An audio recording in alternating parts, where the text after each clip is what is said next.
This is the Allison in Wonderland Mental Health Podcast with your host, Allison Frye. This is the place that looks through the looking glass and falls down the rabbit hole while discussing mental health. Join this journey that isn't just about putting mental health into a box that is only about anxiety, depression, or other common topics. Allison in Wonderland is about everything that is in that box, as well as all of the things that don't quite fit into a box. Here's your host, mental health advocate, Allison Frye. Hello, everybody, and welcome back to the Allison in Wonderland Mental Health Podcast. We have a special guest today. We're going to cover some topics we haven't hit on yet, which is really the whole point. We want to go look through the looking glass of mental health and talk about everything. So I'm going to let our guest introduce themselves in just a second, but I do want to remind everyone that I am not a doctor. I am a mental health advocate. If you're in a state of crisis, call 911 or go to your nearest emergency room. The Suicide Lifeline recently changed their number to 988, which is a 3-digit code that you can call or text and get services right where you're at, anywhere in the country. And you don't have to only reach out to that if you're the one in crisis. I've actually used that resource when I have been sitting next to someone in crisis. So 988, that is the number to remember. So once again, welcome to the Allison in Wonderland podcast. Dana, would you like to introduce yourself? Sure, thank you. Hi, my name is Dana Sayre. I never really know how to introduce myself, but I'm queer, trans, non-binary, autistic, ADHD, fat, and I am also a registered drama therapist. That's a lot. I love, you're like, these are the things that I am, and that's definitely a lot to explore and kind of grow into your life. And I think that a lot of people have had that. You go through those experiences no matter what when you're a child and you're trying to figure out who you are and things like that. And so there's got to be a struggle for people where, as they're trying to discover who they are, it's not really in these like boxes that everybody's like, this is the box that you live in, and here's your Barbie Ken lifestyle and things like that. And I may not look like it, but I was completely the black sheep in my family, where my mom was like the classic 80s aerobics instructor with the blonde hair and the blue eyes, and my whole family looked that way. And it was just like, I was just like, such a disappointment that I was raised in that it's painful to be beautiful kind of thing, not where women were raised to make anything of themselves, but to try to marry rich. And so like I can see from my journey how no one would think that I was any different than like anyone else in my community growing up, but I still, like, in my family unit, was not what was expected from me. And that it sounds like you've personally gone through those journeys and that you now help people as they go through those journeys. So, is there anything that you want to talk about, like on how that is and like kind of what people are feeling when they reach out to someone that is struggling with just gender identity and in general? Yeah, for sure. And I think when I decided to do training in mental health, I think it was because I feel like I sort of had to go the long way around, or sort of I learned a lot of things the hard way, and I just felt like I want to like save other people from having to do all of that if I can. And I just sort of researched trauma and complex trauma stuff on my own to sort of figure out what was even going on with me, because I couldn't even find a therapist that could really help me. And so I do think, a lot of the work that I find the most meaningful, is when people are kind of in that process of like self-exploration, whether that's, questioning sexual orientation or gender identity, or I think, especially my generation, I guess there are a lot of people that are, late identified, neurodivergence, and we know that there's like some gender bias in the way that things like autism and ADHD are diagnosed, and women or people who were assigned female at birth are more likely to be misdiagnosed with like depression or anxiety, or even, borderline personality disorder, and things like that, when actually they're autistic, because we just have a hard time knowing, what that looks like, outside of stereotypes, even, sometimes the people who are doing the assessments, Right. and diagnosis. And so I think, it's just, a lot of people do, feel alone or isolated, or like you're saying, when maybe you're the only person that you know of, in your family. I feel like probably every family has, queer people, but like whether you know about them, right? Like whether, they've sort of been erased, or, have to be closeted, or it's just kind of that aunt or uncle, that only comes around every once in a while. Because maybe those are the boundaries they had to set for themselves. I think it can be hard, and American culture isn't great about helping us find community. So, that's also, a lot of the work I do is, sometimes people, reach out to a therapist first, and then like as we are working together, I'm sort of helping them figure out, how do you get connected to a broader community. And maybe some of that, is working through some social anxiety stuff, or trauma stuff, to feel able to do that. But I think, people do need support in that process, or a lot of times I feel like part of what I'm doing, as someone with lived experience, is also being a role model, because I think, when people can see like, oh, like you're a queer person or you're a trans person and you're like out and, doing things with your life, and,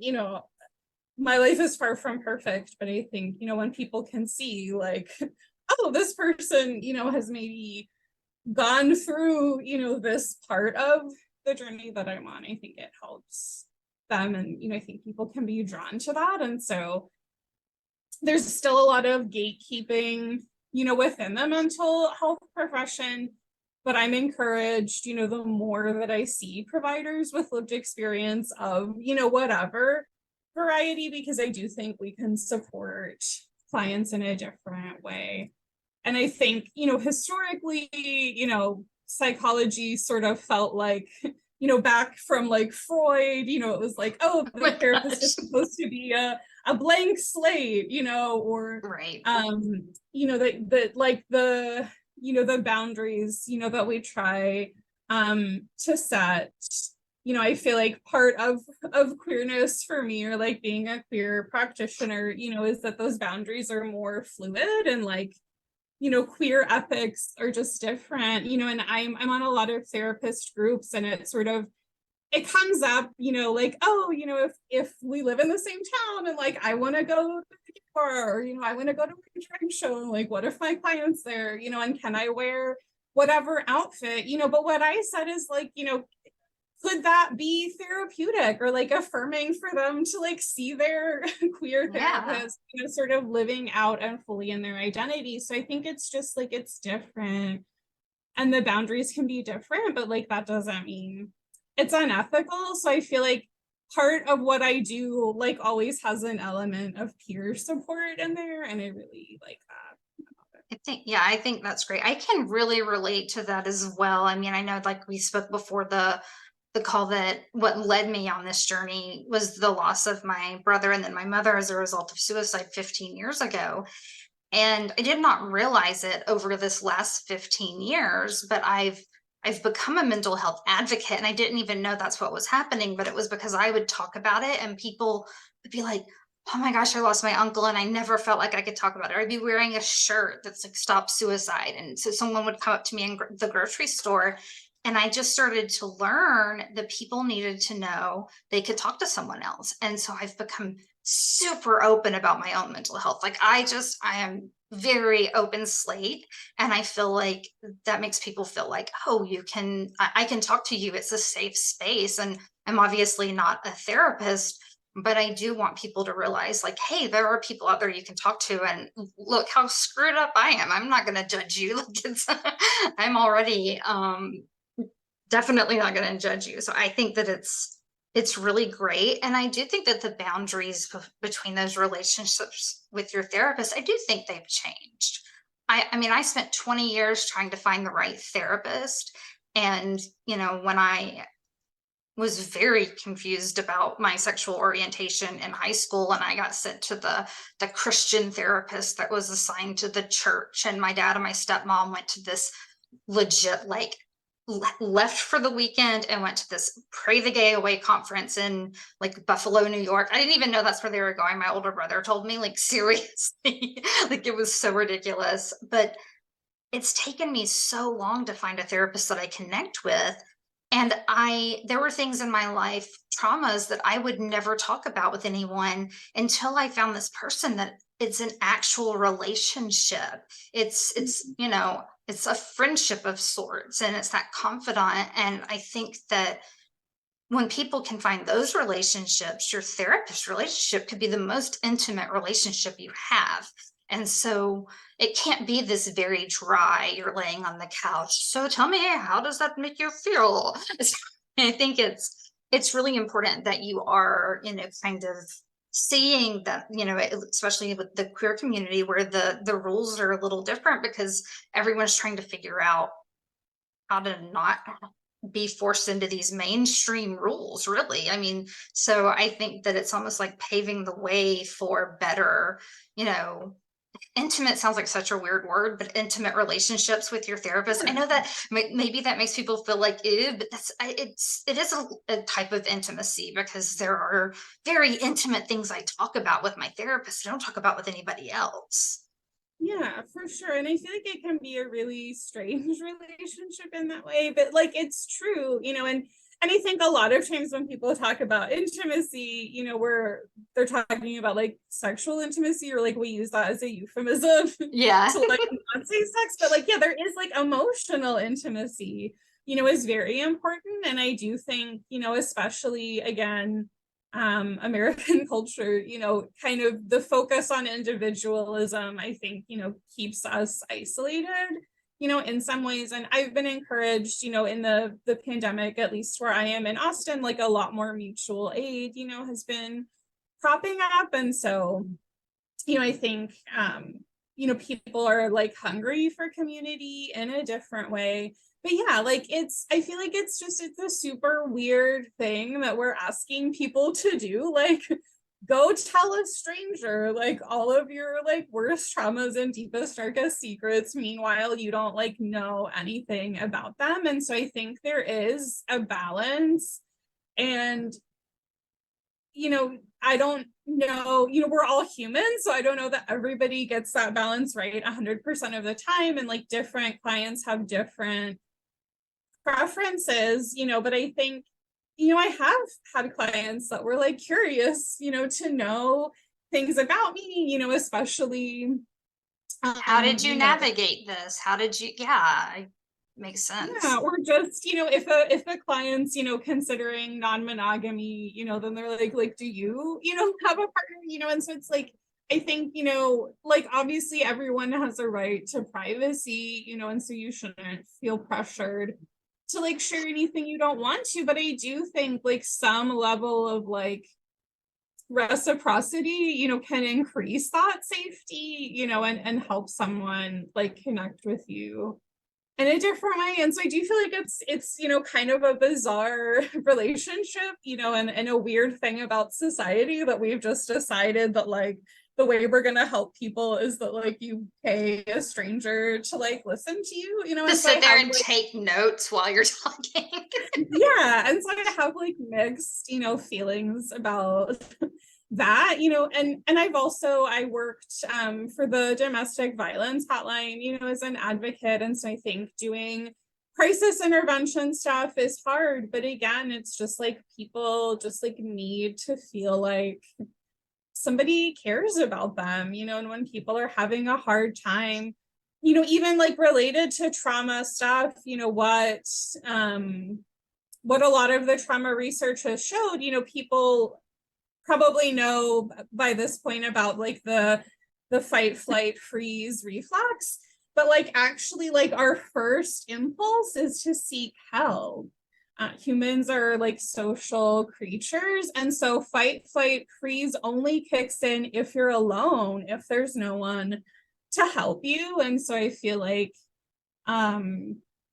sometimes like just having that person you can reach out to, like whether it's a therapist, whether it's a friend, whether it's the person on the other end of 988 or whatever, we need that. Humans need each other to like co-regulate, and be okay when we're having a hard time. And I think we focus, again, so much on like self-regulation, but it's like really a lot of people need co-regulation.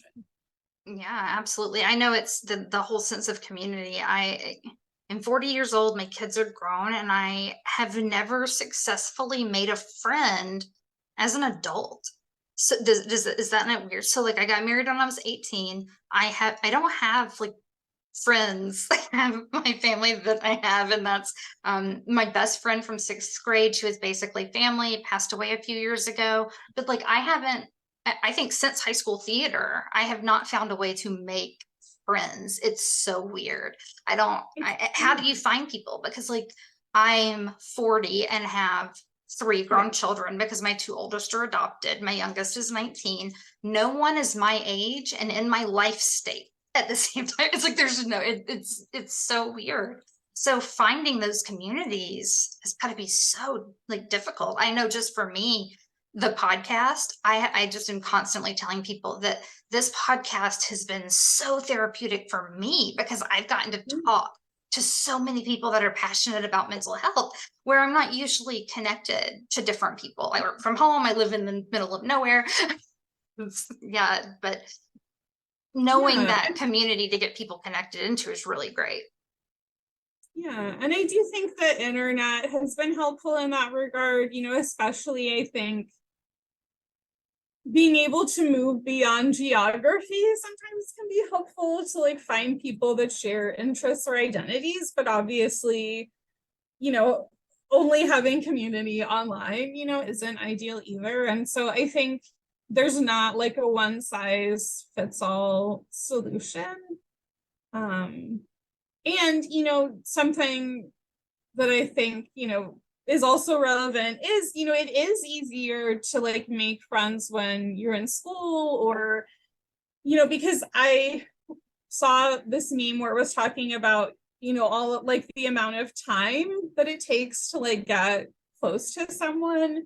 And so I think, that's part of it too, is like, we spend so much of our time working, or like people that have families, I think the original idea of the 40-hour work week, how they advocated for it at the time was 8 hours of work, 8 hours of rest, 8 hours to do what you will, I think, is I saw that recently when they were talking about Ford and the assembly line. I was like, oh, I had no idea I had no idea that was where the 8-hour work week came from. And I think it's funny to me, not like funny, ironic, I guess, how things get normalized, because like, people were working like 16 hours a day in the factory. So like, or 12 or whatever.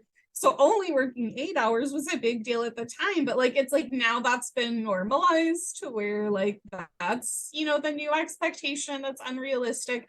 And I think, a lot of people are still seeking remote work options, even though a lot of companies, are wanting to move away from that. And away from the flexibility that was available earlier in the pandemic. But I think it's because, people are seeing an improvement in their work-life balance. People aren't spending 2 to 3 hours commuting every day.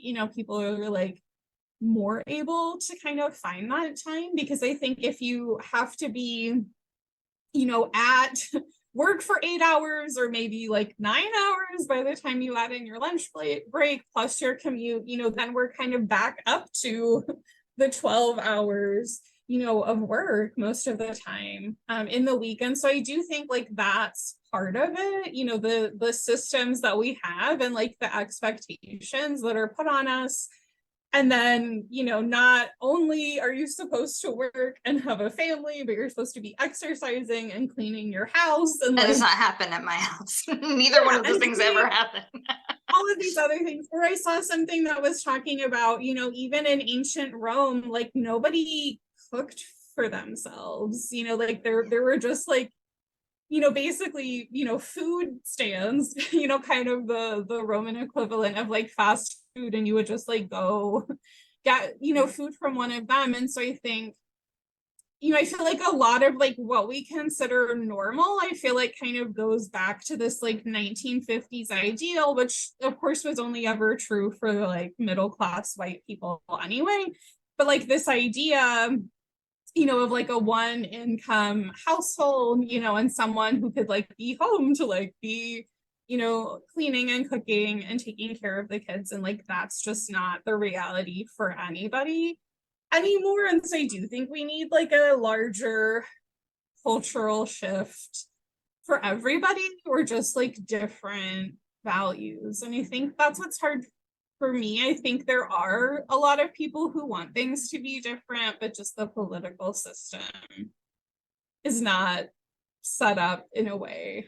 Yeah, it's interesting. I was remote before it was cool, is what I tell people, because I lived in the Atlanta area, and just the commute time was just too much for me. But I'm such an extrovert, so there are all of these moments that you have in an office that you don't have when you're remote. So I've tried to, whenever I'm building teams and doing corporate culture projects, really talk about how, well, if you got up for lunch, you would go sit in the break room. And when you walk in the morning, you would be, exchanging pleasantries or being like, oh my gosh, my kid was up throwing up all night. Like, you would know these things. Like, you still have to build in the human interaction. And if you're having to track your time and log every single minute, I feel like before COVID, it wasn't as bad because I was remote and we were, one of the only companies that were remote at the time. I'm a digital marketer by trade, so there's no reason for me to have to go into an office. But since COVID, it's become so back to back with online work that my husband's constantly scolding me because I'm like running to go to the bathroom in between calls, or I'm sick before I realized I was supposed to eat. And it's like all of these things that if you were in office, everyone would go on a lunch break. So working from home is great because I don't have to travel or do the commute. I can live out in the middle of nowhere. But I've kind of started getting in these bad habits of not, connecting with people as much that I work with and not taking care of myself during the day. So I think it's one of those things where it's like you have to find a balance where there's like this good side and this bad side to it. Oh, for sure. Yeah, there's pros and cons to both. And then I think, there are legitimate reasons for people to want to be in the office, but I feel like people should have a choice. And it does seem like a lot of people want remote work, or that's attractive to them, and so I feel like we should make opportunities, for people to do that as much as possible. But yeah, you're right. And I think there is some research that, backs up what you're saying, that like when, people are working from home, you take fewer breaks, maybe you're actually working more. So I think, again, the culture has to be really intentional about prioritizing work-life balance and like building in opportunities for employees to connect in a different way. And, making sure that people's workloads, are not so high that they can't actually take advantage of those opportunities. Because I think it's easy to be like, oh, we'll have, yoga at 11, but like, if I have a lot of work to do and you're going to punish me for like being behind, then maybe I really can't go. And then maybe that's really not actually a resource. Yeah, it's like anybody that's ever off for a week, you get back Monday and it's like, oh my gosh, what just happened? I know that, I'm constantly preaching servant leadership in corporate culture. And then I found an article on LinkedIn that like called me out so hard. It was talking about how So like, I'm always like, well, I'm fine working 80-hour weeks. If that means my team doesn't have to work extra, I will work when I'm sick. And it talked about how saying those things kind of implied to your team that they needed to be doing more and they needed to step up more. And I was like, oh my gosh, I've been making people feel bad this whole time. But then also take a sick day. You're sick just because you're sick and you're at home. Like, and I've got it all set up for if I was sick, I could lay with my laptop in my bed, but like, hey, you've got a migraine. You wouldn't drive into work with a migraine. Just take a sick day. And I think that that's kind of, another part of that, just trying to learn how to work remotely and still, do it for the betterment and not make it end up being a bad thing. Yeah, for sure. And again, I think that comes back to the culture. And I do think there is this like workaholism, within American culture. And I think part of it is that wages are low, but I think also somehow it becomes like a part of, some people's identity or a point of pride, or sort of like, the more I work, there's like a sort of social capital that you can get. And I'm sure some of that can be traced back to like the Protestant work ethic and some of those things. But like other countries, people don't work 50 or 60 hours a week, and a lot of Americans And they get do. 1 year paid maternity leave. Right. Yeah. Or like, other places, like everyone gets, 6 weeks vacation. And like here, we're lucky if people get 2.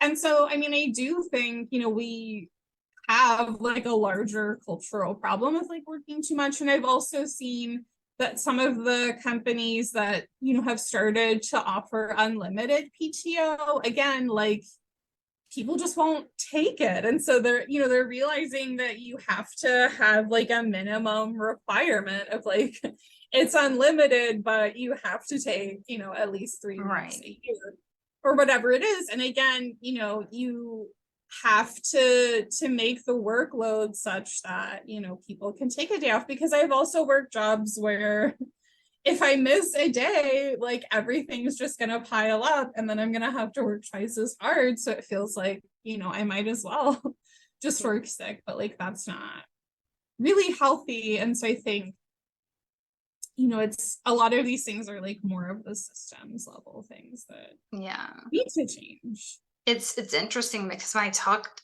about the podcast, I'm like, oh, mental health and corporate culture. And I think it's interesting. I was kind of going through this last night in my head, how I've reached out to a lot of mental health professionals and just as many business people that say that they are corporate culture experts and things like that. And mental health, people have shied away from talking about it for years and years, and everyone's boasting corporate culture. But I have not signed up one single business person to be on the podcast to talk about corporate culture. It's all boasting that it's corporate culture and, workplace mental health, but none of those people are getting on the show.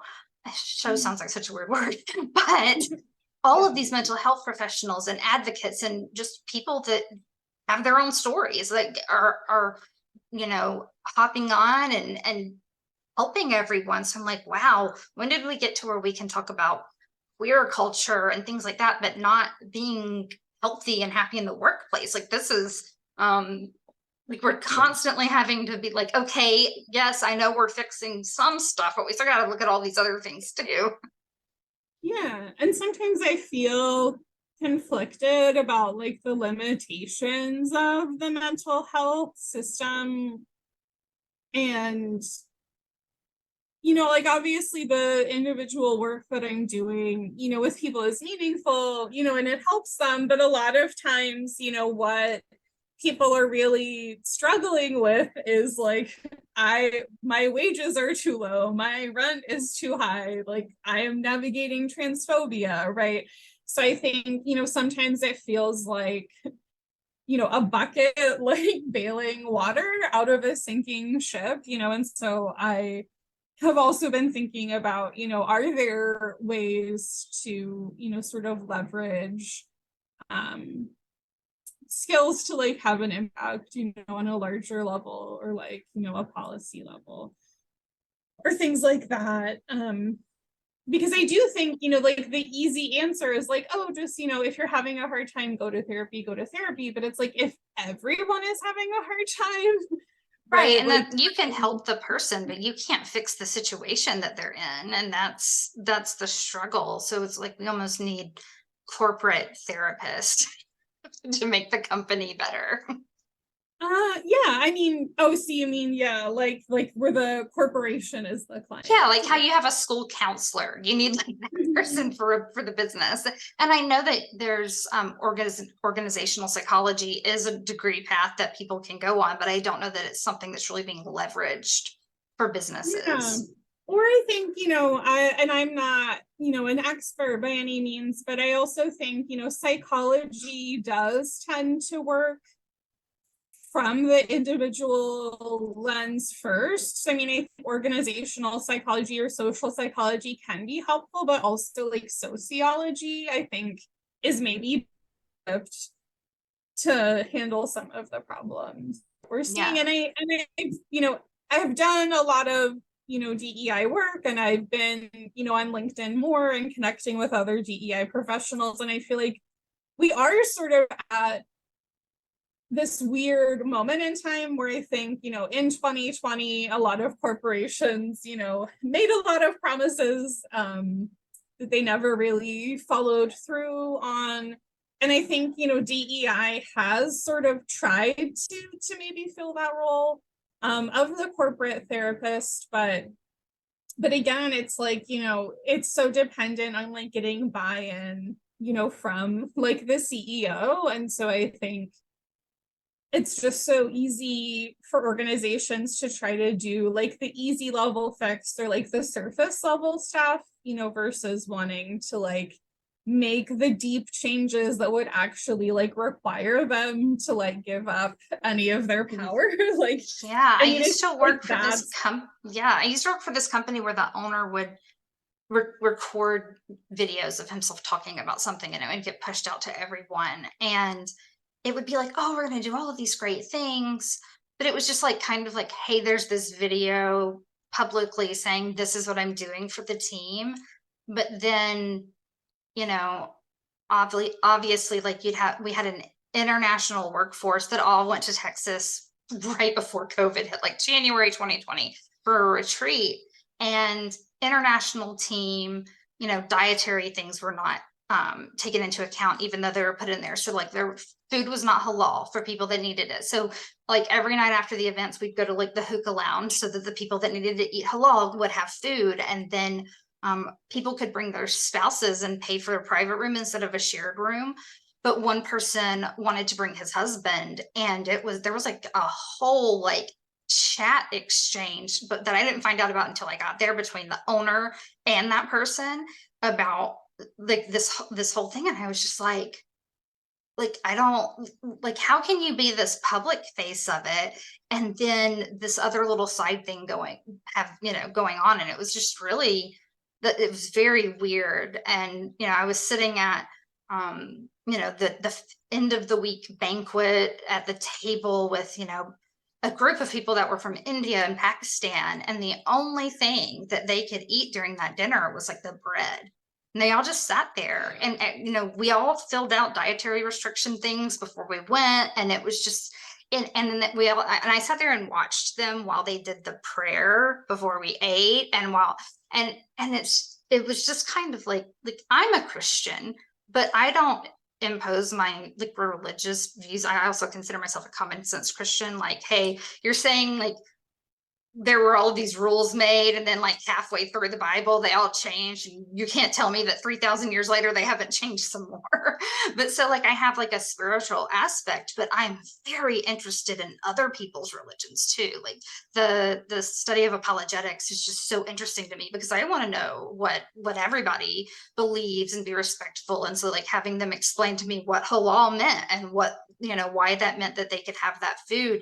But it's like there was this big corporate version of the perfect, happy family company. And then there were all the little backdoor shady things. And it's just like, whoa, wait, what? What happened? They committed that to writing? And I'm like, seriously?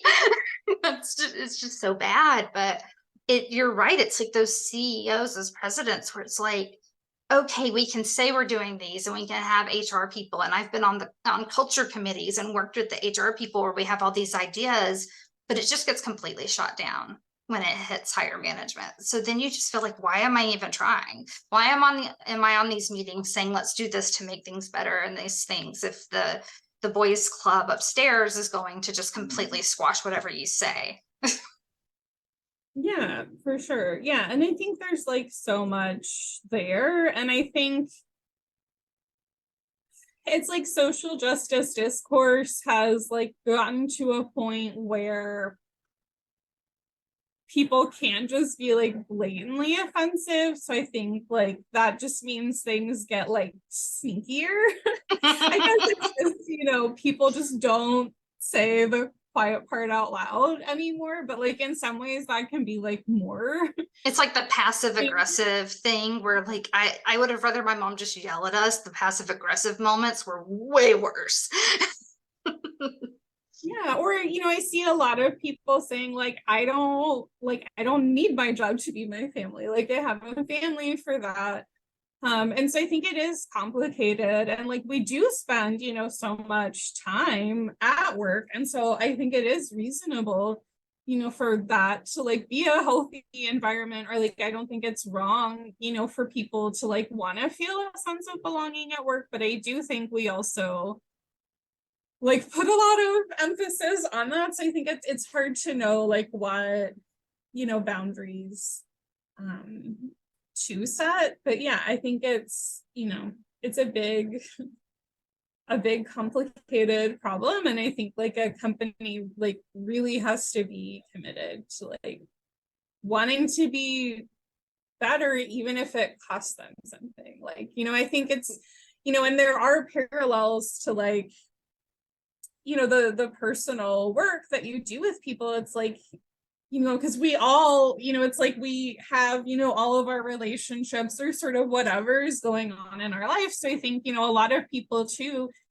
even on their individual healing journey, it's like you reach a point where it's like I'm different and like I'm interacting differently with people in my life, and like maybe I'm setting boundaries in a different way, or I'm just like showing up differently. And then that's sort of like having this chain reaction, you know, on all these other relationships in my life. And like sometimes that means, you know, things blow up, or sometimes that means relationships end. But I think like people can end up in this space of like, you know, getting to this point where it feels like there's like more chaos, and then they just sort of like back away, you know, from everything and sort of go back to the status quo instead of like pushing through. And so I mean, I think when you like take that individual process and like move it, you know, to something as big as like an organization that has like thousands of people, like it is hard and there are a lot of moving parts. And I think you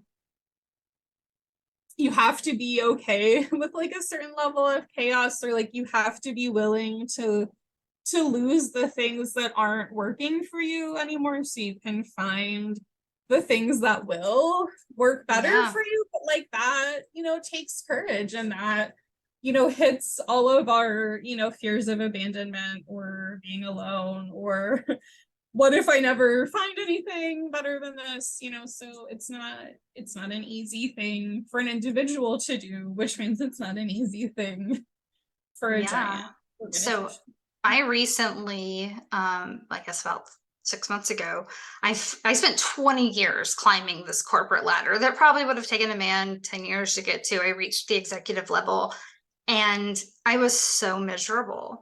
And so I even wrote a blog. I was like, what do you do when you climb to the top of the corporate ladder and you hate the view from the top? And as soon as we closed on the farm, because we were in the process of doing our empty nest move and everything, I was like, I can't do it. And I dropped the massive salary and this career progression. And I was like, it was just so soul sucking. And at the same time, it was like, but how do you, like, what if this is a huge mistake? What if, I got to this executive level and all of these things, but I I've never been a big fan of the idea, and my husband would constantly say, like, in order to be a leader as a woman, you have to be a bitch. And I was just like, I'm not that person.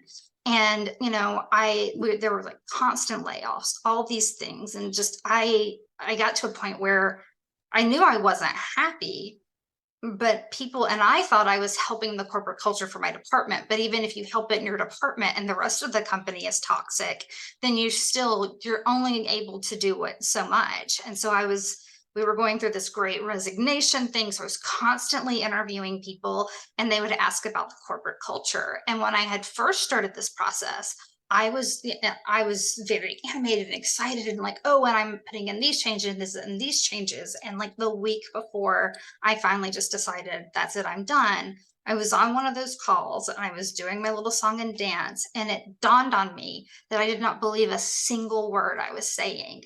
And I'm like so against lying. And I was like, I am conning people into coming to a toxic work environment. And so now I like make the smallest amount of money I could have made to like still live.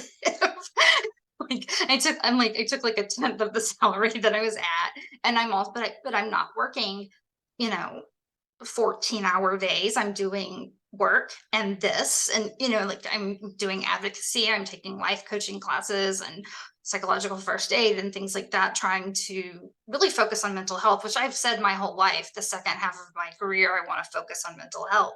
But that is terrifying. And I can say this, I was on a call with someone else where she was like, you know, I had all of these things when I was having suicidal ideation when I was younger, but I do realize I came from a place of privilege where my parents were able to pay to put me, you know, in home like care and things like that to get better. And I realized that not everyone has that. And so like I do say that, saying that my husband actually pays for most of our stuff. So I was raised poor, but I am kind of in this privileged bubble where most people couldn't be like, oh, peace out, 6-figure salary. I'm gonna go work, you know, for just a little bit more than minimum wage and have fun doing it. So it's really scary, and that's even with me knowing financially that we could still do it. I can't imagine what someone would go through in that position and the toll that it would put on their mental health, and then not be able to make any changes. It's just really terrible. It's so funny because we didn't hop on this call to talk about corporate culture. That's what I was thinking too. It's like, this isn't anything we said we were going to talk about, but maybe that's okay too. But kind of a segue that links to both of them is you mentioned transphobia and like DEI and those things. And I know that during that hiring process, we had no diversity training, and there would be people that we would be interviewing that had gender neutral names. We'd be having Slack messages like, how do we refer to this person? Even like, okay, we hired them. How do we say she? Do we say he? Do we say they? But we've never got any kind of, and we even told HR, we were like, we need to be trained on this. And they were like, just, we'll figure it out. We'll work on getting y'all some training. And it wasn't, I mean, obviously I don't want to get the company in trouble, but I also don't want to offend someone. And it's not so much about me wanting to make everyone happy. It's that like, let's say I tell you my name's Allison, and it's my email is Allie Frye. And I'm like, yeah, because that's shorter.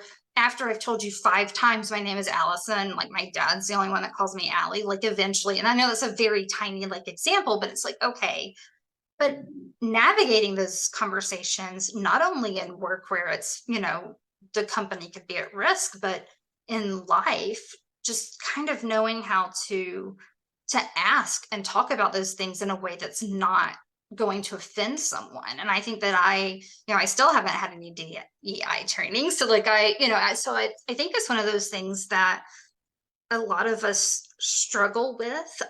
Obviously there are people that just don't care, and they're like, your gender identity is what was on your birth certificate. But then there are some of us that, I hate saying uneducated, but like we don't have enough knowledge about, you know, how to go through these things. As you know, there are so many different things that we're learning about. I mean, when I was in high school, it was like you were gay, you were straight, you were bi. Those were the choices. And like it was I didn't even know about any other things. So like it's now there's this whole world, and it's great that people are able to kind of find themselves that aren't in these very specific roles. But then for everyone else that doesn't work in it and study in it, you know, how would you think that it would be okay for someone to kind of be like, hey, what do I call you? How do we, what's the pronoun here? Without sounding offensive. Because I mean, if somebody asked me like what pronoun, I'd be like she, like, but I also am not struggling with transphobia for people. So I'm not feeling like someone is coming at me in a mean way. So I think that kind of puts in a different optic as well. Yeah. And I mean, I guess the first thing I'll say, and like, I mean, I think this pertains, to anything related to social justice stuff, not just trans issues, but like you will mess up, you will offend someone, right? You will get it wrong, you will hurt people, like it is going to happen. And I think, having that compassion for yourself, right? It's like the blend of self-compassion and like accountability. And I think that like I can't get it wrong, I don't want to offend anyone, like that is like white supremacy culture and like perfectionism, and like that is like one way, that like white fragility or like cis fragility can show up, is like, oh no, like I can't do anything because I might do the wrong thing, like just like do something. Right. And like I do ask, I'm just not sure if I'm saying the right things, but yeah, I'm definitely one that's like, okay, so explain to me what they means. Like I mean? Like I asked somebody that a couple of years ago when I was volunteering at like a kids drama camp, and it was one of the interns, and I was like, I don't understand I was like, I don't know what non-binary is. And they explained it to me, because I was just like, I don't know, just tell me. I have no idea. And I will say, and I think it's, it's easy, and it, maybe it's even, natural, but like we want to go to, towards our friends or like the people in our lives, to like get support around stuff. Sorry, my cat was like meowing at me. I have 5, so they're all locked out. But also I think that can like put a burden on people, because I think like anytime you are, you have a marginalized identity, and then like you are expected to do like all of this emotional and intellectual labor to like explain everything about yourself, to everyone in your life, and like that can be exhausting. And so I will say, and I'm just owning that like this is something I could be better about too, but like Google is your friend. Like Google is all of our friends, and like we have this amazing resource at our fingertips. So I think it's hard because there is misinformation and stuff out there, but I think trying to look for resources, and I've done a training where like we did an exercise where it was like, go put, oh my God, sorry. Okay. Just come be on the camera. We like cats. She like jump up on me. Okay. So where it was like, put XYZ search parameters into Google and like see what comes up. And so I think it's like you can teach Google the stuff you want to see. So it's almost like the more you search for something, like the more accurate your search results will be. And so it'll get easier. And so I mean, I think like that's, one piece of it too, is like, can you be doing your own research? Like, can you go to the bookstore and be like, what stuff do you have, on, on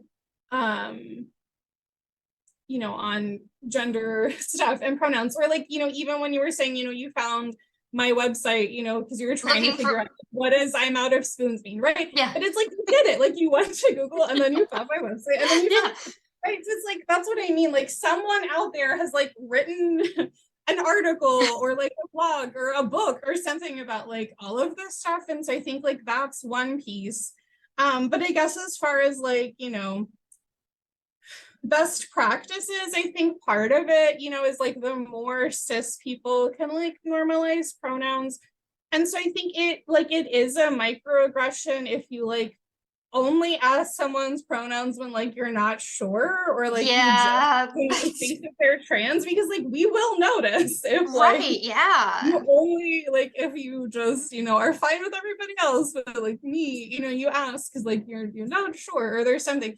So I think it's like, you know, just like when you introduce yourself, like just offer it, right? Because I feel like that creates space, because also like there's so many contextual factors that go into like, is it safe to come out? Do I even have, you know, the energy to like have this conversation right now?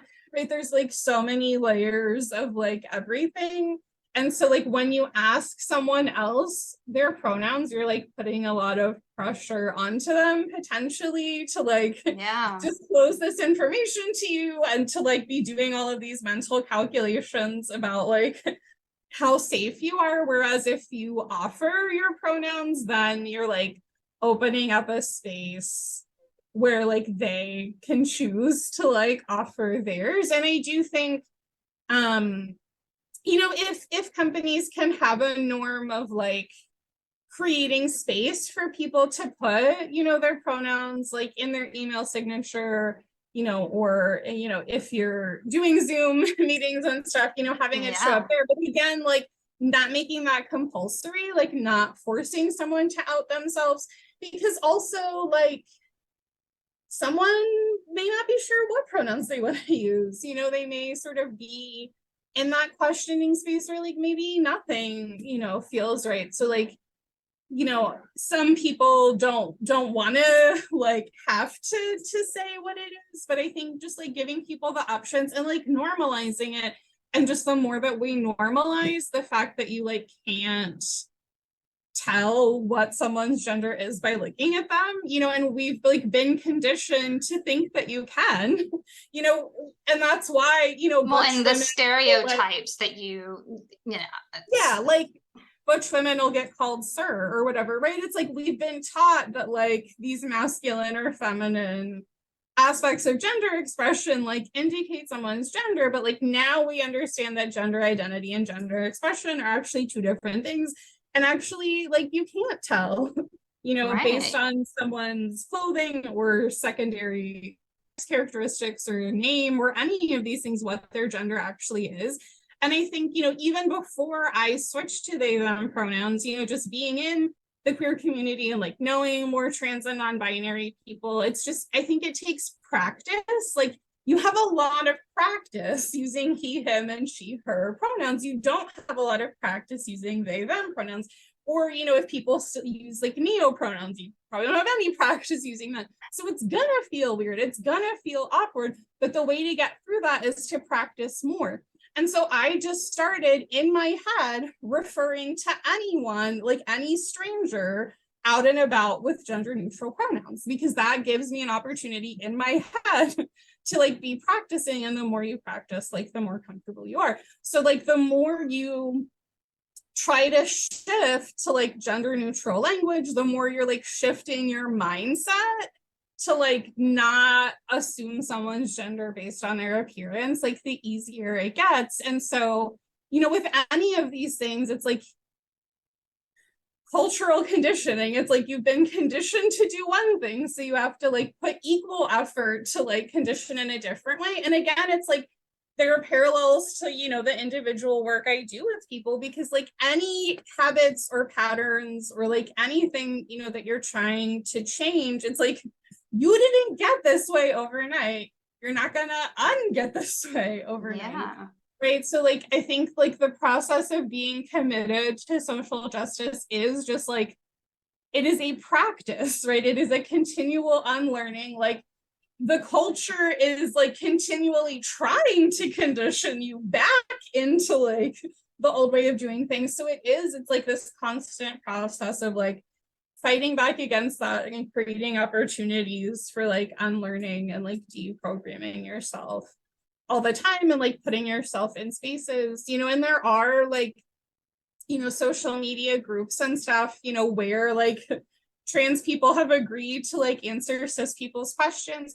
And, you know, there are like content creators, right? Like we live in this world where like amazing people are like willing, you know, to put themselves out there and put their lives and their stories out there. So I think it's like, go take advantage of that. Like, go follow some of the amazing like non-binary content creators out there. And like, you know, even with like my anti-racism work, you know, it's like, go follow 100 Black people and like on Twitter, or, you know, maybe not Twitter now, but like on like whatever on a relevant platform you use, like, it's like the more you, because it's like they have agreed to like do stuff. Like, don't go to like the one person, you know, in your life to be like, tell me like everything about yourself. Like, there are people that are like choosing, you know, to do that. So like, take advantage of what's out there, and then just like give yourself opportunities to like practice like thinking in a different way, or like find, you know, maybe it's someone at work,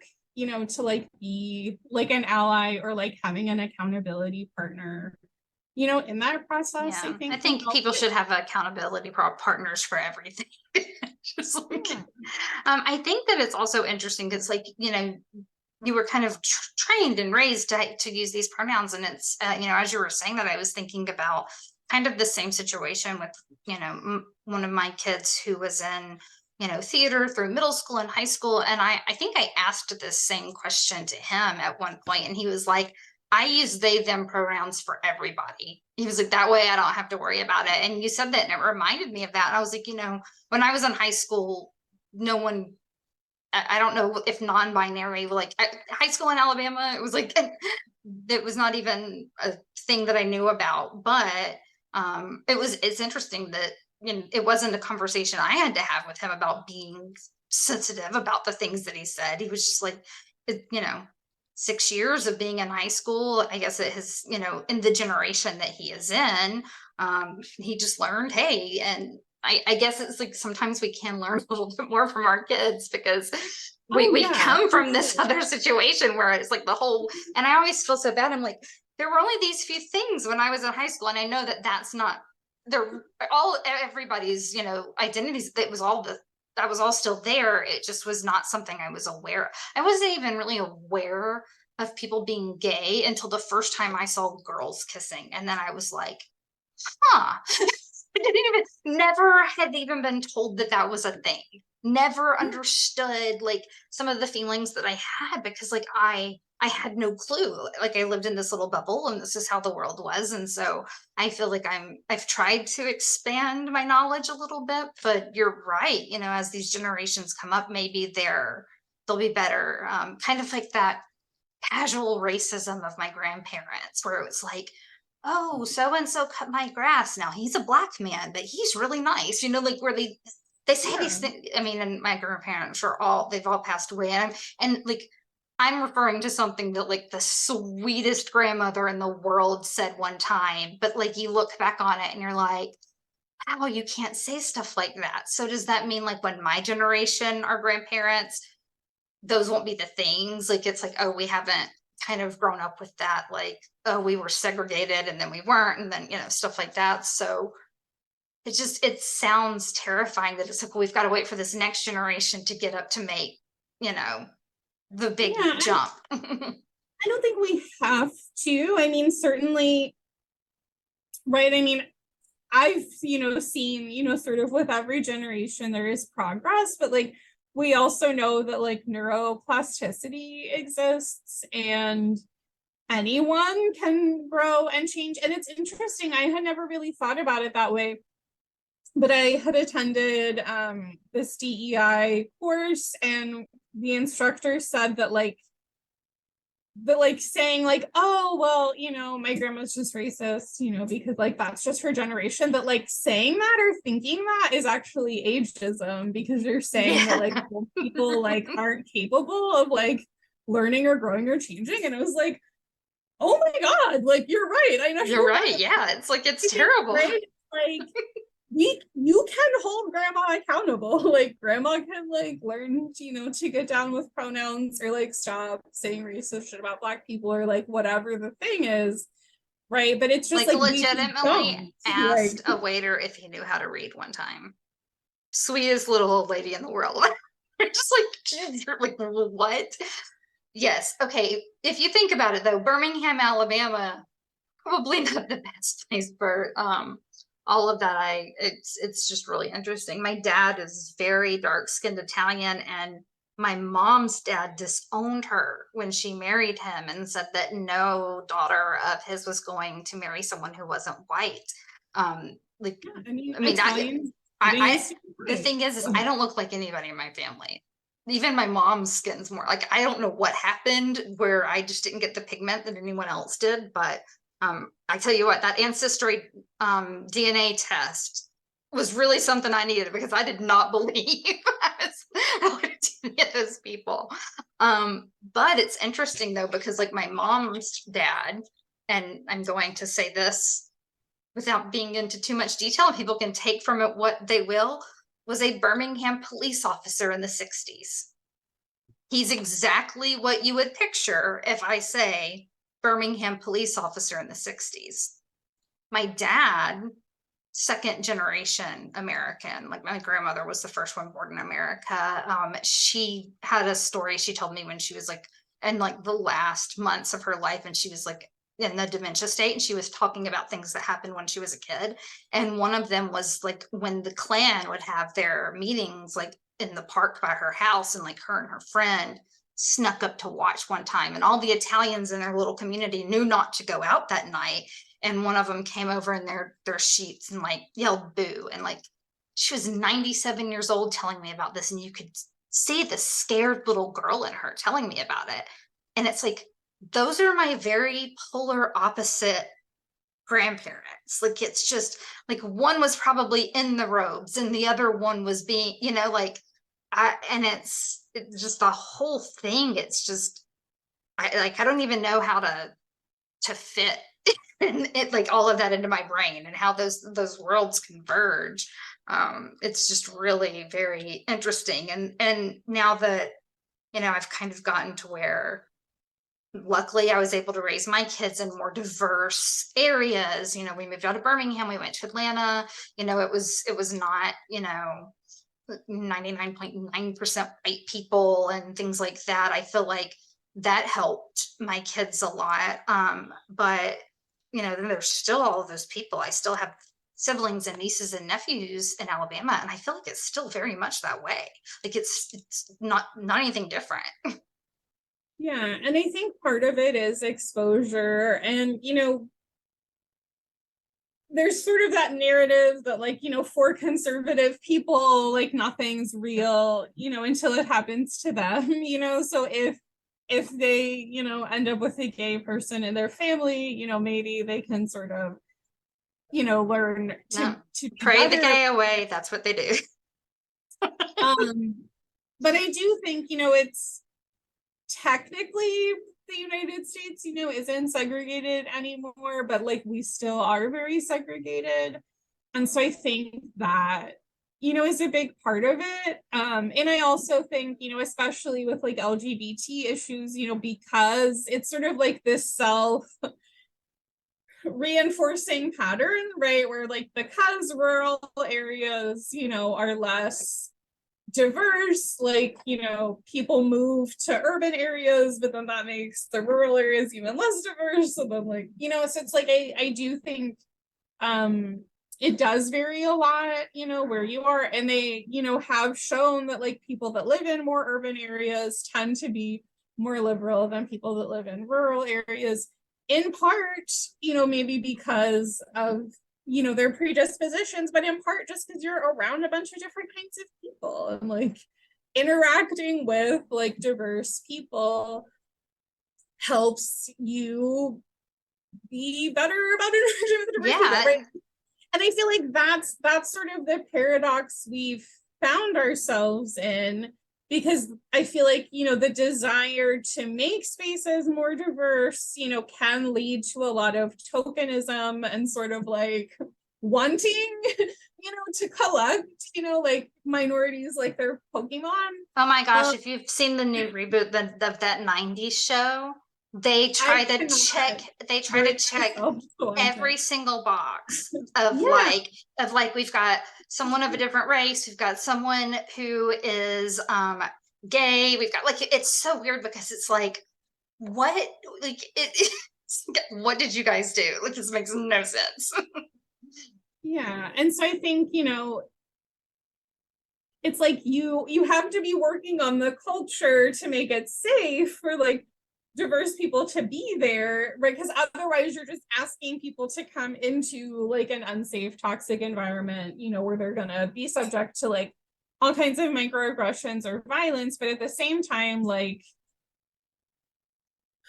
right, it's complicated, and just the more I think we can all be aware of like, what's the thing that I don't know about, what's the thing that I could still be learning, or the more we can use the resources at our disposal to just like put ourselves in situations where we're gonna be in more diverse spaces, where we're gonna be introduced to like new experiences, or things that we haven't like been exposed to before, and then just having the courage to like be willing to try, even if we make a mistake or mess up, and then like knowing how we're going to be accountable to ourselves and each other to be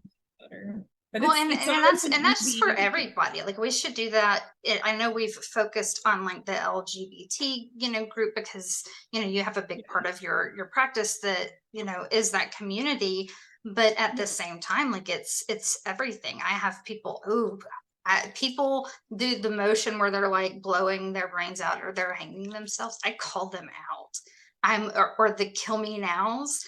I scold people, but it's because like also you don't realize what anyone's lived experiences. And like, we can't say like, all of the people that would be your patients all fit into this box. They're still all different people. If you have, 30 straight white girls, there's still going to be 30 different people. So it's like, obviously we've talked about this one area, but haven't had anyone to talk, on the show about it. And it's really important, but like, it's really just like, hey, realize that everybody's different and you don't know what's going on. I mean, I had a boss one time do the motion with the gun, and was relatively new, and I just looked at him and I said, that's the way my mother killed herself.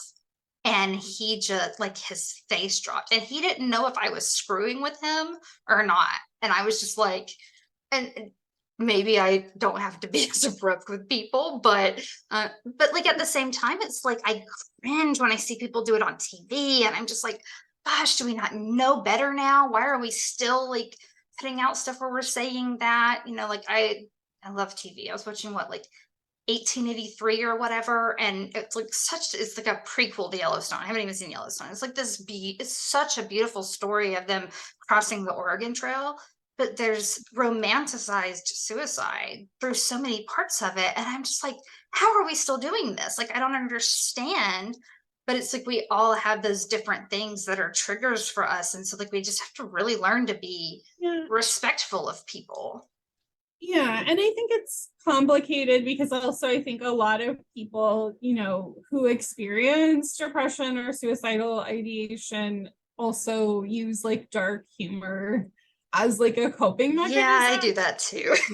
I think it's like everything is like nuanced, and complex, and we try to like reduce everything to binaries, because that's easier to cope with. But yeah, I think I'm glad you felt able to speak your truth in that moment. And I just think it's like, right, again, like we are all human, right? We all start with like our subjective experience, as we are interacting with the world. And so like everyone is going to have things that they miss. Everyone is going to have growing edges. Everyone's going to have things that they're not aware of. Like no one, like you're never going to get to a point where you know everything and are perfect and never make a mistake, or like never, like it's not possible to get to a place where you don't ever offend anyone because like everyone is different, right? Like I would like love to that's see that not TV show. I would reasonable. love,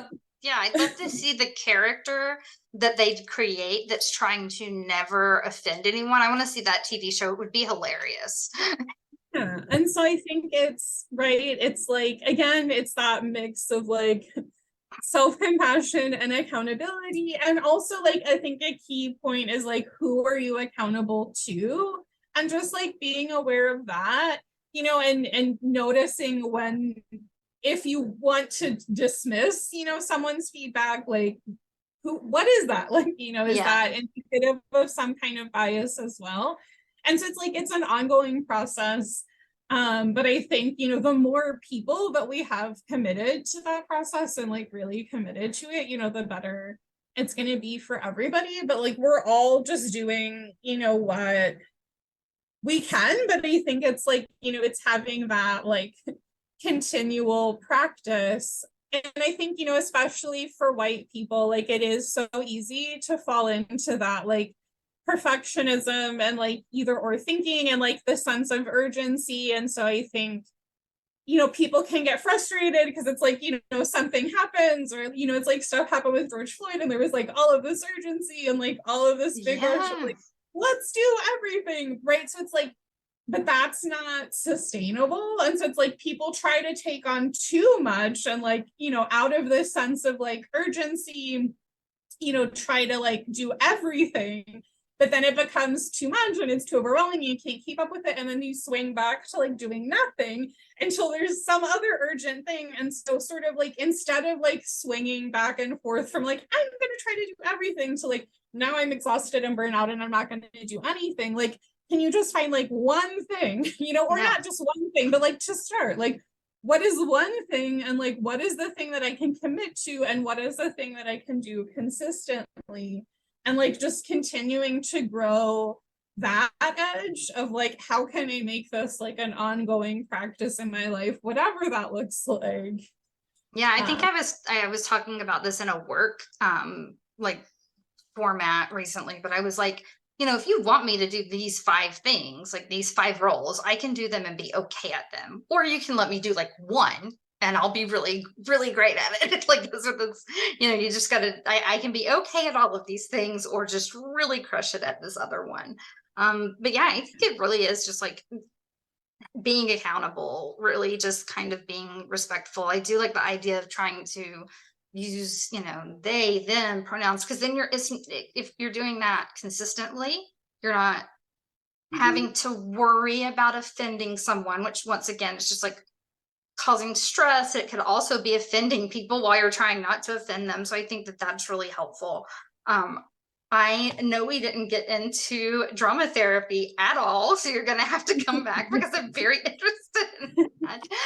Was there anything else? I know that it's so funny. This ended up being the call I talked the most about corporate culture on. Like it's Yeah. which is really great. And I think very relevant to a lot of the stuff that, you know, is in your practice. And also, I mean, not just for people that are in the LGBT like community, but all of us are having those struggles trying to figure out where we fit in. I only recently started like telling people I was bisexual. Like, and when I was when I was in high school and I was dating girls, I was open about the relationship. But I got married when I was 18. I've been married for 21 years. And I felt like if I said it, then people would be like, oh, she sleeps around, she's kind of slutty. And so, and I almost feel like I have to define it when I tell people, I'm like, well, I'm in a monogamous relationship, but I'm bisexual. Like I fit like and I do every single time. That's like how because I almost it's like it feels like I have to be like, you know, that doesn't mean I'm sleeping around, and that doesn't mean that I'm like open for business. It just means that if my husband and I weren't together tomorrow, that doesn't mean I'd end up with a guy and not a girl. Like it's just so I still feel like I have to kind of defend the thought. And even then, it's only been like a year and a half or two since I've even as an adult been like, okay, yes, I am.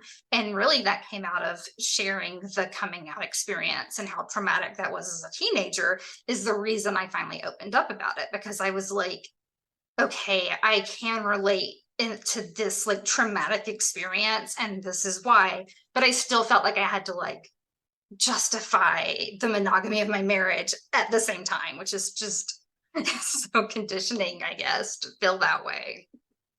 Yeah, I mean, unfortunately, there's still a lot of like biphobia and misconceptions, and I think maybe we've gotten better about gay and lesbian stuff, but yeah, I think it's hard for people. Again, I think it goes back to that like binary thinking.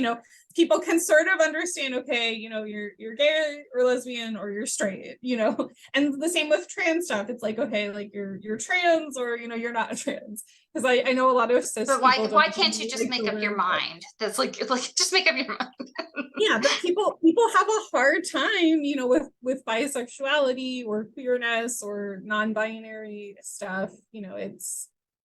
It's like you can't pin someone down, or they don't know what to make I of try it, with people, I'm like, to... I'm open to the idea of finding love with anyone, like you know what I mean, like, and it's kind of the way I would explain it. I was I guess on someone else's podcast, and I ended up sending the episode to my therapist because I was freaking out.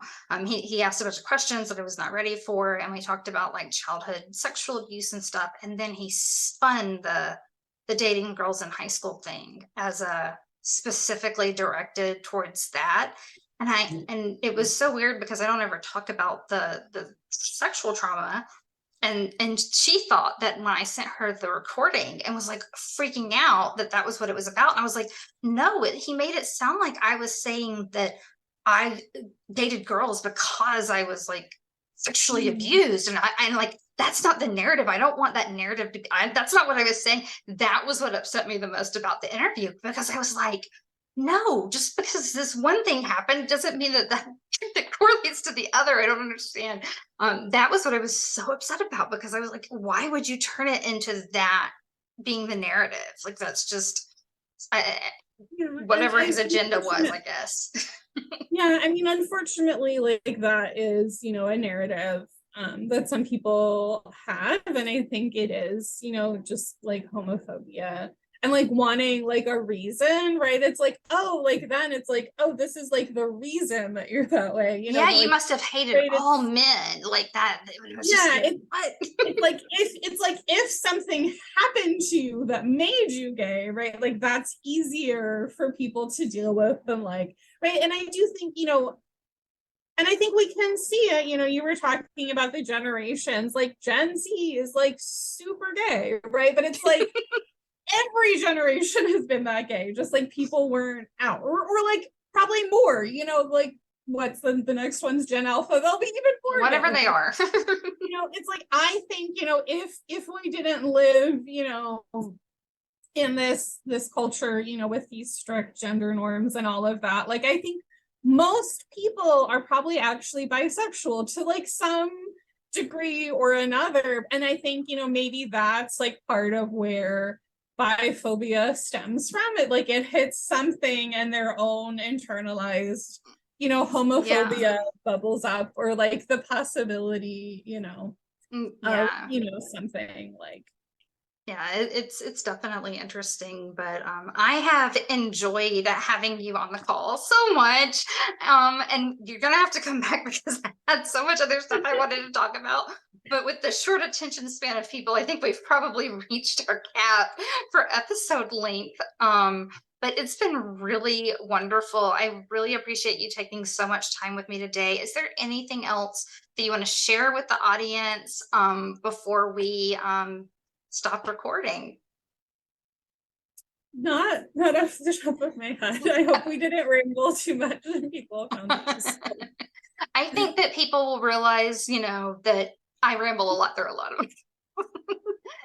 You get two people with ADHD on the call, and what do you think is going to happen? Right, exactly. Yeah, what do you think is going to happen? Exactly.